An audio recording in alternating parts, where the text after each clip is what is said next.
Chase. Jamar Chase was absent again from Bengals practice last Tuesday. Jamar Chase has missed all of preseason because he wants to get paid. He wants those dollar bills. Yo, he has been, quote, doing a hold-in. The hold-in is what the cool kids do now. We're going to come to practice. We're going to cause a scene, but we're not going to do any drills. We're not going to do 7-on-7. We're just going to come to meetings and eat the free food.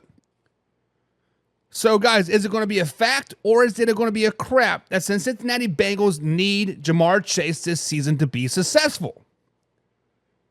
So, like I said, guys, Jamar Chase has not set foot on the practice field for the Cincinnati Bengals all off season.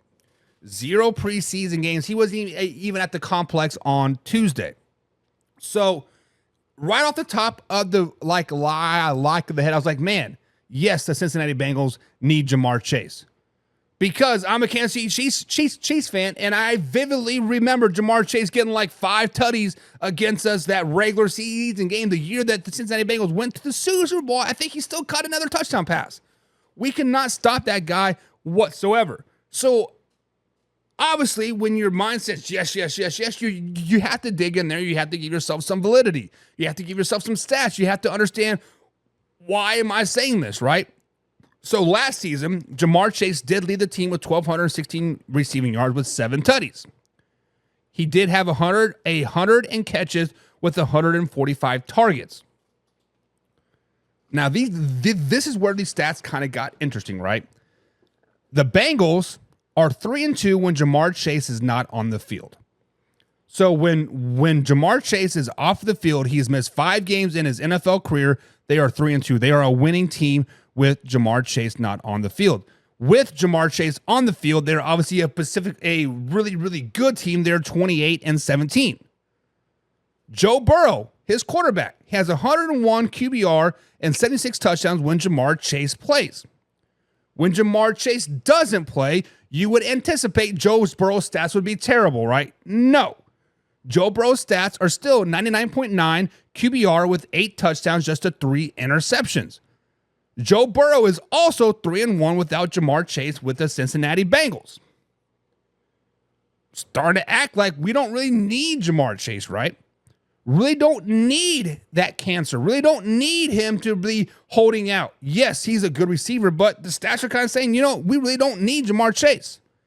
But this offseason, they lost Tyler Boyd. Tyler Boyd, I think, was the glue to that receiving core.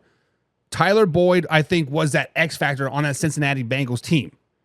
Yes, they still have T. Higgins. Yes, they have Drew Sample still and Mike Krzyzewski still as well.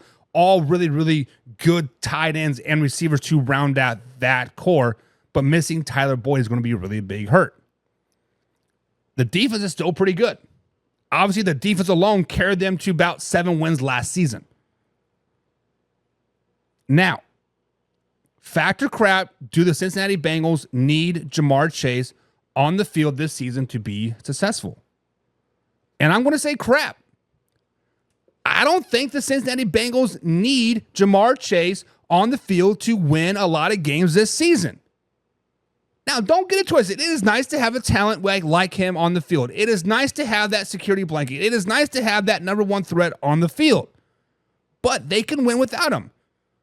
The proof is in the pudding. Jamar Chase is 3-3, Joe Burrow is 3-1 without Jamar Chase on the field, and the Cincinnati Bengals as a whole is 3-2 without Jamar Chase on the field. What does that tell you? That the X factor for the Cincinnati Bengals is Joe Burrow. Right? Joe Burrow is 3-1 without Jamar Chase. When the Cincinnati Bengals don't have Jamar Chase or Joe Burrow, they're 0-1. And then, if you go even deeper than that, the Cincinnati Bengals are 6-8 without Joe Burrow. So when you don't have your franchise quarterback, Mr. Joe Cool, Burrow him, I can sell, they're a losing team. The Bengals are a good team. They have built a really, really good roster. Having Jamar Chase would be nice, but he's not needed.